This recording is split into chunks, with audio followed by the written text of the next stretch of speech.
Assalamualaikum warahmatullahi wabarakatuh. A'udzubillahi minasyaitonirrajim. Bismillahirrahmanirrahim. Qul huwallahu ahad, Allahu samad, lam yalid wa lam yulad wa lam yakul lahu kufuwan ahad. Allahumma sholli ala Muhammad wa ala ali sayyidina Muhammad. Shadaqallahul adzim. Para jemaah yang terhormat dan yang sangat kami hormati, dan seluruh pendengar yang sangat terhormat dan yang sangat kami hormati, kali ini kami kembali lagi mengunjungi Anda semua untuk melanjutkan keterangan-keterangan kami yang berkenaan mengenai penyakit, karena hal itu membutuhkan keterangan-keterangan yang sangat rinci dan harus mendetail. Para pemirsa yang terhormat dan yang sangat kami hormati dan yang dirahmati Allah Subhanahu wa taala, kami minggu yang lalu atau kemarin dulu saya menjelaskan penyebab penyakit diabetes, dan penyebabnya tetap seperti yang kami sampaikan, yaitu prasangka-prasangka buruk terhadap kedua orang tua dan kepada anak-anak, kepada kedua orang tua dan kedua mertua. Secara ilmiah kami jelaskan bahwa ketika hati kita ini ada prasangka buruk kepada orang tua atau mertua, maka di dalam pankreas kita ada sesuatu yang mengeras atau yang membatu. Dan apabila ini terus-menerus kita lakukan, tidak segera kita lepas dan tidak kita sadari, maka lama-kelamaan pankreas itu akan terganggu kerjanya. Terus yang kedua, begitu hati ini ada prasangka buruk terhadap anak-anaknya, maka di dalam ginjal ada sesuatu yang mengeras. Apabila ini tidak segera disadari dan dilepas, maka di ginjal Anda ada sesuatu yang mengeras, sehingga apabila kedua alat yang sangat penting di dalam tubuh ini terganggu, maka tumbuhlah penyakit yang disebut diabetes. Itu memang penyebab utama, 90% itu sebabnya. Yang kami maksud prasangka buruk dengan kedua orang tua dan kedua mertua tadi juga perlu pengetahuan. Kenapa kita tidak boleh berprasangka buruk dengan orang tua? Karena penyakit diabetes itu bukan turunan orangnya, tetapi turunan sifatnya. Kalau Anda menurun sifatnya orang tua, itu sudah pasti bisa dipastikan Anda pun akan terkena diabetes itu. Sementara banyak orang yang berpendapat dengan kuat bahwa itu penyakit turunan. Kalau itu benar, itu sama halnya dengan pendapat orang itu bahwa Nabiullah Adam alaihissalam itu punya penyakit diabetes karena keturunan. Apakah mungkin Nabiullah Adam itu penyakit diabetes? Sedangkan Nabiullah Nuh alaihissalam juga tidak punya diabetes. Seluruh para nabi juga tidak ada yang punya penyakit diabetes. Jadi kalau begitu benar adanya bahwa yang diturun itu sifatnya bukan orangnya itu. Jadi kita punya pendapat tadi harus kita pikir lagi, sama dengan apa pendapat saya ini. Itu perlu sekali kita pahami, karena kenapa yang diabetes ini kok sering saya jelaskan, karena itu sangat banyak saudara-saudara kita yang sudah terlanjur terkena penyakit ini. Lah hal ini kami sampaikan dengan harapan yang belum terkena agar memperbaiki pendapat maupun sifat atau sikap kepada kedua orang tua, kedua mertua, dan juga kepada anak-anaknya. Itu harus kita upayakan. Jadi nggak ada jalan lain kecuali kita harus memperbaiki cara berpikir kita. Bapak Ibu sekalian yang teramat, sangat kami hormati, apabila bagi Anda yang sudah terlanjur terkena, maka jangan berputus asa. Tetaplah berupaya memperbaiki prasangka-prasangka kepada kedua orang tua dan kedua mertua. Terus tetaplah memaklumi hubungan dengan anak-anaknya. Jadi hukum, ya, hukum itu contohnya begini. Ridho Allah atas ridho kedua orang tua. Itu hukumnya seorang anak kepada orang tua. Lah itu terlepas dari orang tua itu baik apa tidak. Terlepas dari orang tua kita itu orang yang mengerti agama apa tidak. Siapapun yang berprasangka buruk dengan orang tuanya, dengan kedua orang tuanya, bermasalah dengan pankreasnya sendiri. Itu. Jadi kita harus tahu batasan-batasan hukum. Nah, kemudian harta dan anak itu adalah amanat, titipan dari Allah. Itu hukum orang tua kepada anak. Terlepas dari anak itu nurut apa tidak. Terlepas dari anak itu nakal apa tidak. Kalau anak itu nakal berarti itu cermin hati kita sendiri. Apabila anak itu nurut dan patuh, itu atas kehendak Allah Subhanahu wa ta'ala. Inilah yang harus kita perbaiki di hati. Menurut medis penyakit diabetes ini tidak ada obatnya. Menurut medis. Tapi menurut dari kacamata Islam itu ada obatnya. Itu. Kenapa demikian? Karena Islam mengacu kepada apa yang disabdakan Rasulullah SAW, bahwa seluruh penyakit ini ada obatnya kecuali pikun. Itu yang dipegang. Jadi siapapun yang terkena itu tetaplah berupaya, tetaplah ikhtiar, sebatas kemampuan. Memang kalau hal ini tidak kita lakukan, kita juga salah. Kalau dikatakan itu tidak ada obatnya, kemudian orangnya putus asa, ini juga salah. Gitu. Jadi kita tetap harus ikhtiar, harus berobat. Sembuh tidaknya itu urusan Allah Subhanahu wa ta'ala.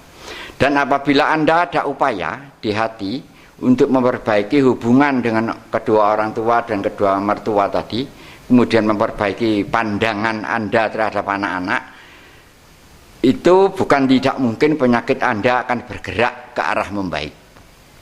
Sudah bisa dipastikan demikian. Itu. Jadi kita harus paham betul, paham tentang hukum, batasan-batasan hukum.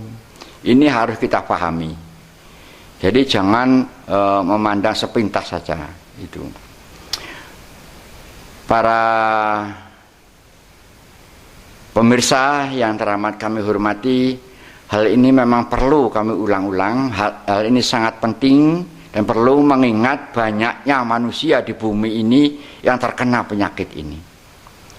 Dan apa yang kami sampaikan tadi untuk semua manusia, bangsa apapun, suku apapun, bahkan agama apapun. Ini juga salah satu bukti keadilan Allah Subhanahu wa ta'ala. Jadi tidak berlaku bagi orang Islam saja. Orang agama apapun, apabila seenaknya sendiri dengan orang tua, seenaknya sendiri kepada anak-anaknya, maka Anda tidak akan bisa lari kemana-mana. Akan ada tamu yang bernama diabetes. Tapi bagi Anda yang sudah terkena, janganlah putus asa, tetap ikhtiar. Tetap ikhtiar. Tetap berobat. Sembuh tidaknya diserahkan sepenuhnya kepada Allah Subhanahu wa ta'ala. Dan yang lalu kami sampaikan tentang biji rambutan, itu pun layak atau perlu Anda coba. Perlu Anda coba. Cari bijinya, kemudian disangrai sampai kering, ditumbuk sampai halus, kemudian campurkan dengan kopi bagi yang suka dengan kopi. Bagi yang tidak suka terhadap kopi, bisa langsung begitu dikasih air hangat, diaduk, kemudian diminum pagi, siang, sore itu. Kalau yang kulitnya rambutan tadi ya tetap seperti yang kami sampaikan, dilakukan seperti itu. Dan itu bagi Anda yang rambutnya jarang atau rambutnya rontok atau apa, itu bisa digunakan.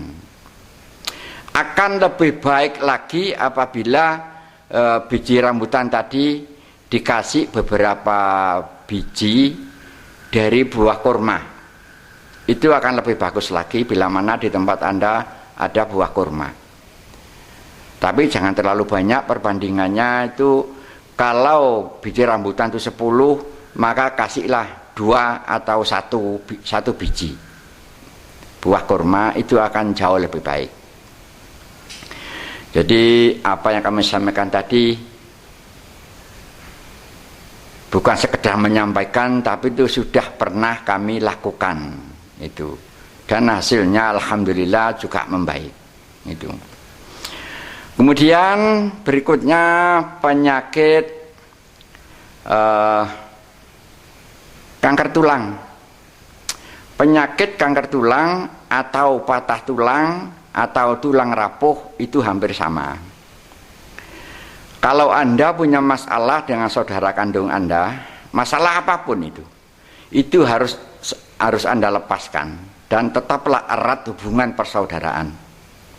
Kalau itu Anda lakukan, Anda tidak akan pernah terkena penyakit tulang. Tapi kalau ada masalah kemudian Anda tidak saling berkunjung, memutuskan hubungan silaturahim, apalagi disertai kebencian yang luar biasa, bisa jadi itu kanker yang sangat ganas dan menimpa di tulang Anda. Jadi bagi Anda yang rukun dan akrab sesama saudara, itu tidak akan mungkin terkena penyakit yang ada hubungannya dengan tulang. Tidak akan pernah.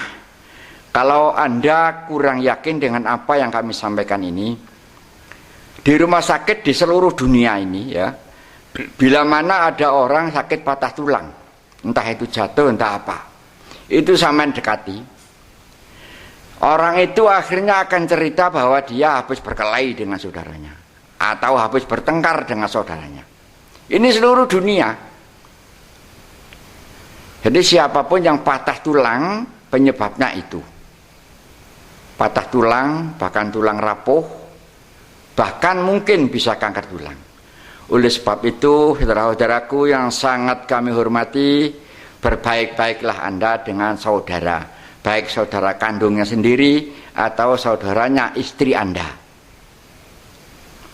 Ini harus tetap Anda bangun hubungan silaturahim tadi.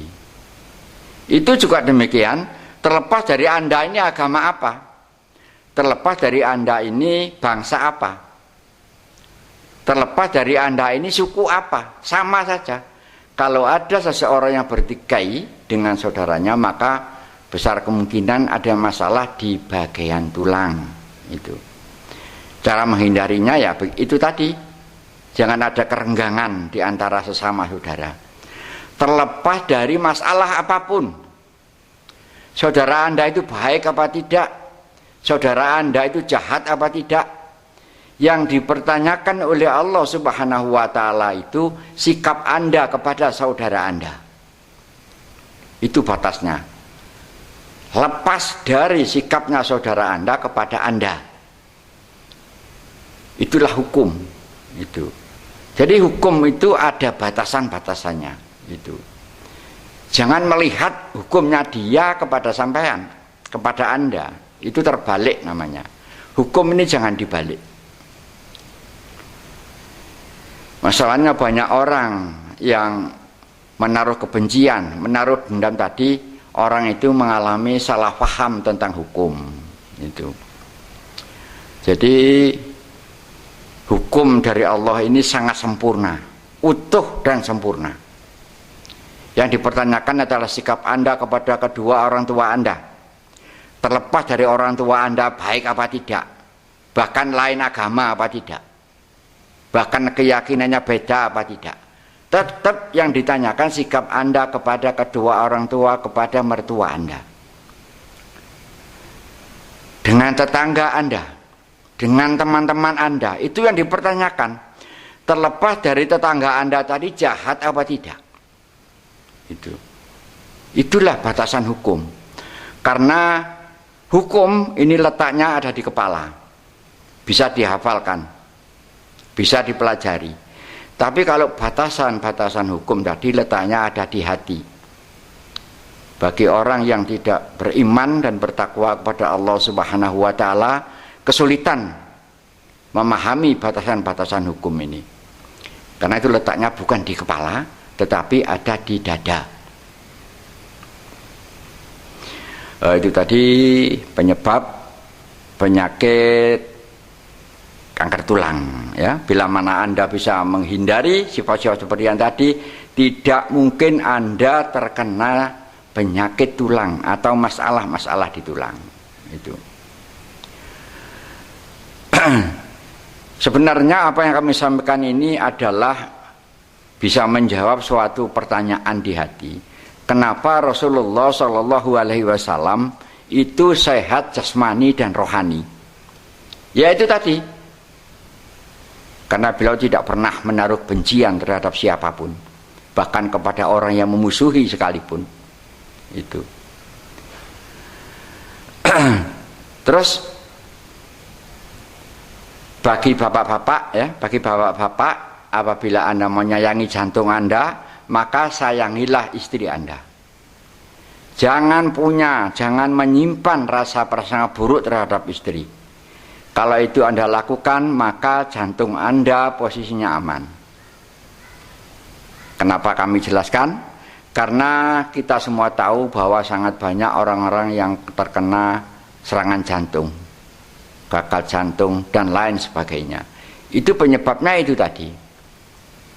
Selalu berprasangka buruk setiap hari, selalu hatinya itu dipenuhi dengan prasangka-prasangka buruk kepada istri. Itu. Demikian pula bagi ibu-ibu, ya, dimanapun Anda berada, baik di Amerika, di seluruh dunia pokoknya, karena ini di Arab Saudi pun banyak yang membuka, di Korea Selatan juga banyak sekali yang membuka, di Malaysia juga sangat banyak. Maka bagi ibu-ibu, kalau Anda tidak ingin terkena penyakit kanker payudara, janganlah punya prasangka buruk terhadap suami Anda. Bila mana seorang wanita selalu berprasangka baik kepada suami, tidak mungkin orang itu terkena penyakit kanker payudara. Tapi bagi Anda yang sudah terlanjur kena, perbaikilah itu. Sifat itu perbaiki, hilangkan di hati prasangka-prasangka buruk terhadap suami. Terlepas dari suami Anda itu bagaimana sifatnya, Allah tidak mempertanyakan itu. Yang dipertanyakan sikap seorang istri kepada suami. Itu. Jadi sampean harus bisa membedakan antara orangnya dan sifatnya. Yang harus Anda hormati, Anda hargai itu adalah orangnya, karena itu suami Anda.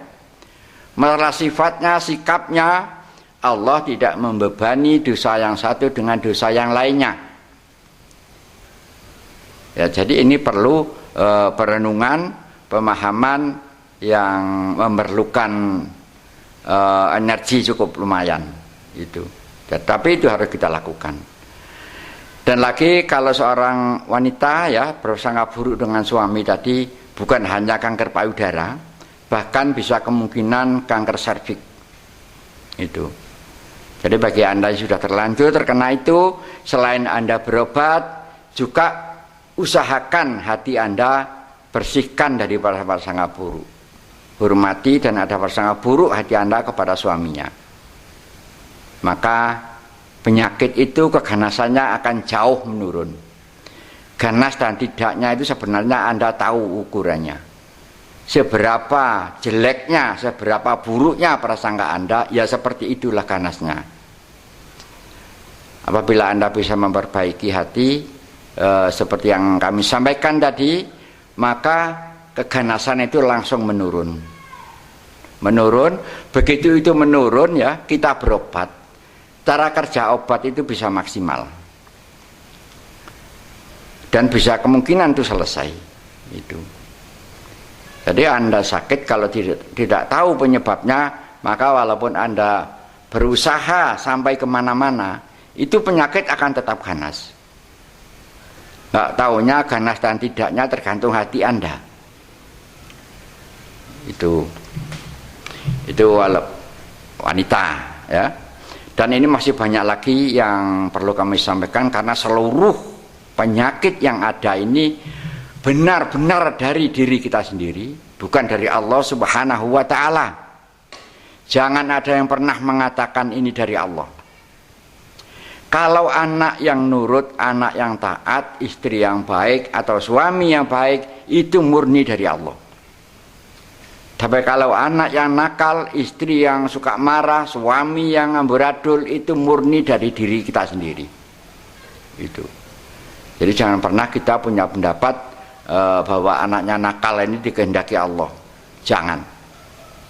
Itu dari cerminan hati kita sendiri. Bapak Ibu sekalian yang teramat sangat kami hormati, ini pengetahuan ini memang belum pernah ada yang menyampaikan hal seperti ini. Kenapa saya kok sampai tahu hal seperti ini? Seandainya kami kasih tahu bahwa Allah ini maha tahu, percayakan. Siapapun orang yang mau ibadah karena Allah, maka orang itu akan diberitahu oleh Allah. Kenapa? Karena Allah maha tahu. Siapapun orangnya, anaknya siapapun, kalau mau ibadah karena Allah, maka Allah akan memberitahukan sesuatu hal yang mana orang lain nggak tahu. Orang itu akan banyak diberitahukan rahasia Allah. Siapapun. Tapi yang perlu Anda pahami, yang bisa kita lakukan karena Allah itu hanyalah 2 kalimat syahadat, dirikan sholat, tunaikan zakat, puasa di bulan suci Ramadan, pergi haji bila mana mampu. Cuman itu yang bisa kita lakukan karena Allah. Itulah yang disebut hablum minallah. Kalau itu Anda lakukan tanpa ada keraguan, ibadah karena Allah, maka Anda akan mendapat petunjuk dari Allah yang mana orang lain nggak mungkin tahu.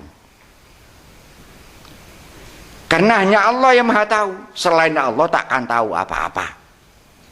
Itulah sebabnya saudara-saudaraku, jangan ragu, ibadahlah karena Allah, jangan ibadah karena selain Allah. Dan perlu Anda pahami bahwa seluruh nabi yang pernah diturunkan oleh Allah tadi selalu bersabda, wahai kaumku, sembahlah Allah, janganlah kalian menyembah selain Allah.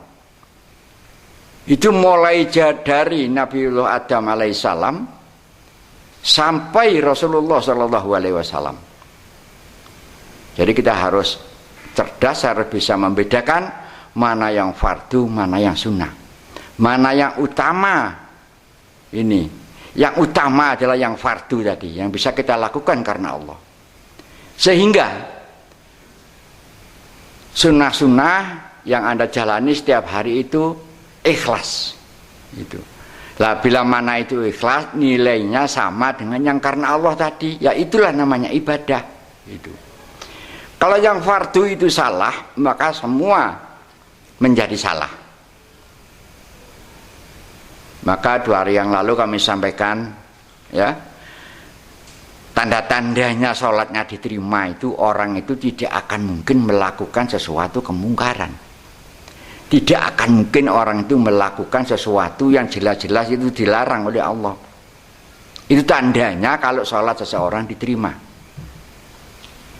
Kalau masih tetap melakukan hal yang dilarang oleh Allah, itu bukti nyata bahwa sholatnya belum diterima.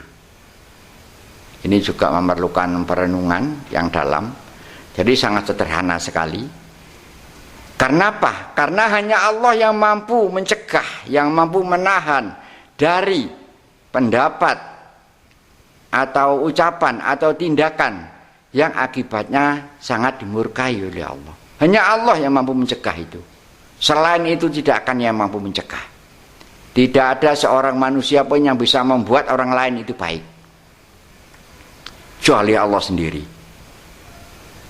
Dan Allah tidak pilih-pilih siapapun, bangsa apapun, suku apapun, anaknya siapapun. Kalau mau ibadah karena Allah, maka diterima ibadahnya. Kenapa demikian? Karena hanya Allah yang maha menerima. Itu. Hanya Allah yang maha menerima. Kalau yang lain-lain itu tukang minta. Itu. Jadi janganlah Anda ragu-ragu untuk menjalani jalan yang lurus syariat Islam yang utuh. Itu harus utuh, harus kafah. Jadi antara syahadat, sholat, zakat, puasa, dan haji itu satu kesatuan. Tidak bisa dipisah-pisah. Satu kesatuan utuh. Apabila yang fardu ini sudah kita jalani, kita terapkan, maka seluruh sunnah-sunnah yang Anda jalani itu Anda pasti ikhlas. Seandainya mendoakan orang tua juga ikhlas. Mendoakan saudara pasti ikhlas. Yang ikhlas tadi nilainya sama dengan yang karena Allah tadi. Itu namanya ibadah. Itu sesuai dengan tujuan Allah menciptakan kita semua ini. Jadi bukan disuruh yang lain-lain, bukan itu. Tandanya sholat diterima itu orang itu tidak akan mungkin saling menghujat, tidak akan mungkin saling menjelek-jelekan yang lain, tidak akan mungkin. Sekarang sama pahami sendiri, sama renungkan sendiri. Itu.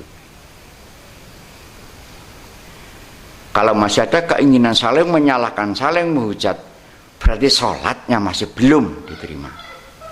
Itu. Orang ilmunya setinggi langit sekalipun, kalau sholatnya belum diterima, malah itu membahayakan yang lain.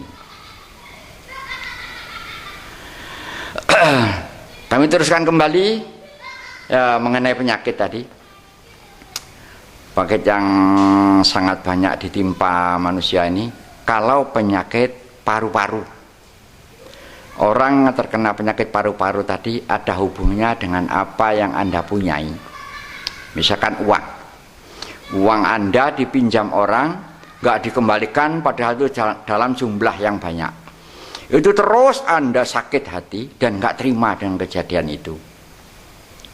Sangat sakit ya, karena nggak dikembalikan. Mungkin orangnya minggat atau mungkin orangnya pergi.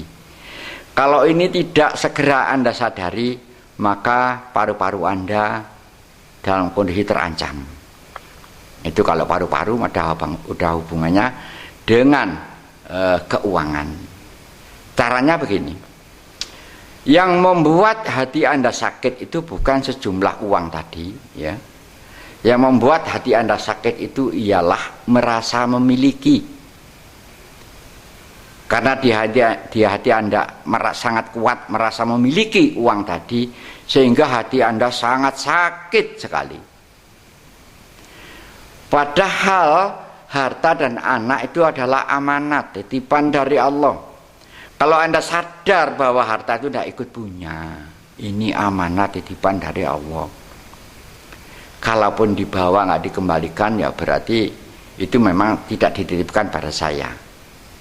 Kalau Allah tetap menghendaki dititipkan pada saya, tentu Allah akan mengembalikan, bahkan tidak harus lewat orang yang berhutang tadi. Bisa dilewatkan manapun, karena Allah ini maha berkehendak. Kalau seseorang bisa mempunyai cara berpikir seperti itu, maka paru-paru orang tersebut dalam kondisi aman. Itu. Ini menyangkut paru-paru. Sekarang kalau nggak salah kemarin sudah saya jelaskan ini mengenai kanker otak. Kanker otak itu penyebabnya ada prasangka buruk kepada ayah.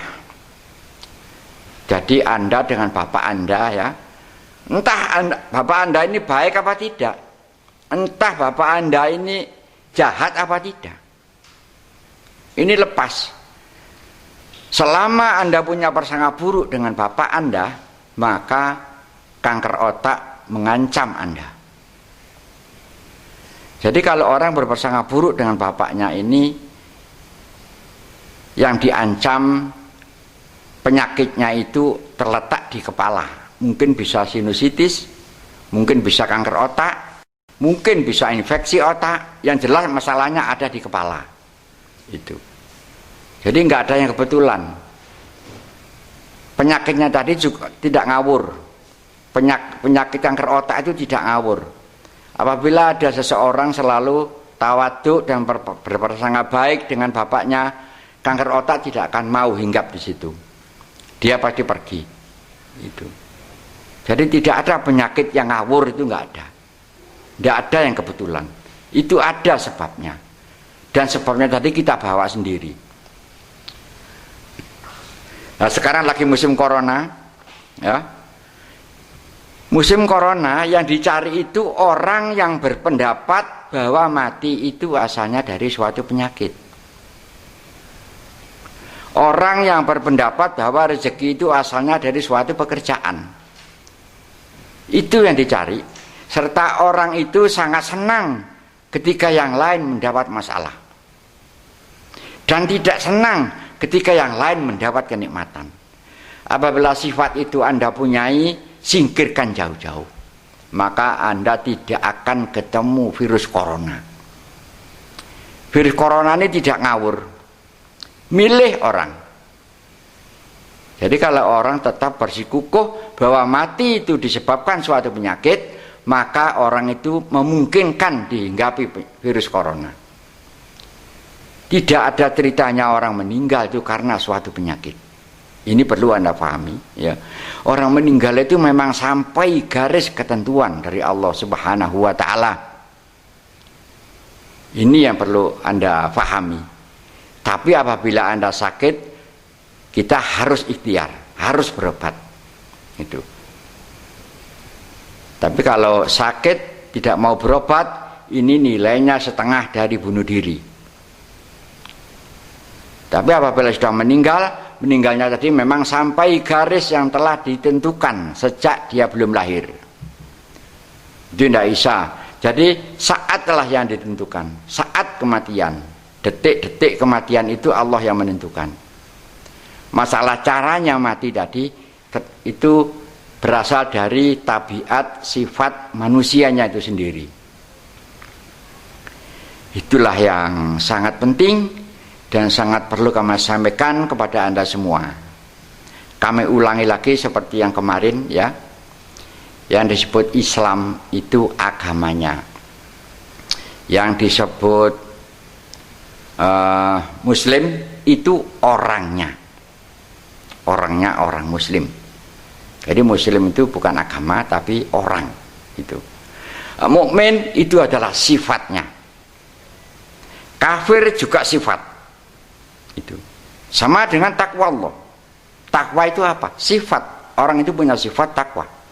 Itu. Tapi kalau kafir itu juga sifat. Berarti sifat kafir tadi bisa menimpa siapapun, walaupun dia beragama Islam. Itu. Jadi pengertian kafir itu jangan ditimpahkan kepada selain Islam. Kalau itu tidak perlu dibahas mereka. Yang perlu kita bahas diri kita sendiri. Itu. Jadi kita harus pandai-pandai membedakan kata-kata. Sebab kalau asal kata, dasar kata yang tidak kita pahami, bisa kemungkinan kita salah penyampaian. Salah penyampaian. Dan salahnya itu sangat mendasar. Itu. Bapak-Ibu sekalian yang teramat sangat kami hormati, kami kira itu yang bisa kami sampaikan. Dengan harapan hati Anda terbuka dan Allah selalu memberi rahmat bagi Anda semua tanpa terkecuali, baik di negeri manapun Anda, anggaplah kita ini saudara Anda. Anda pun adalah saudara kami. Itulah yang dapat kami sampaikan. Wabillahi taufiq wal hidayah. Assalamualaikum warahmatullahi wabarakatuh.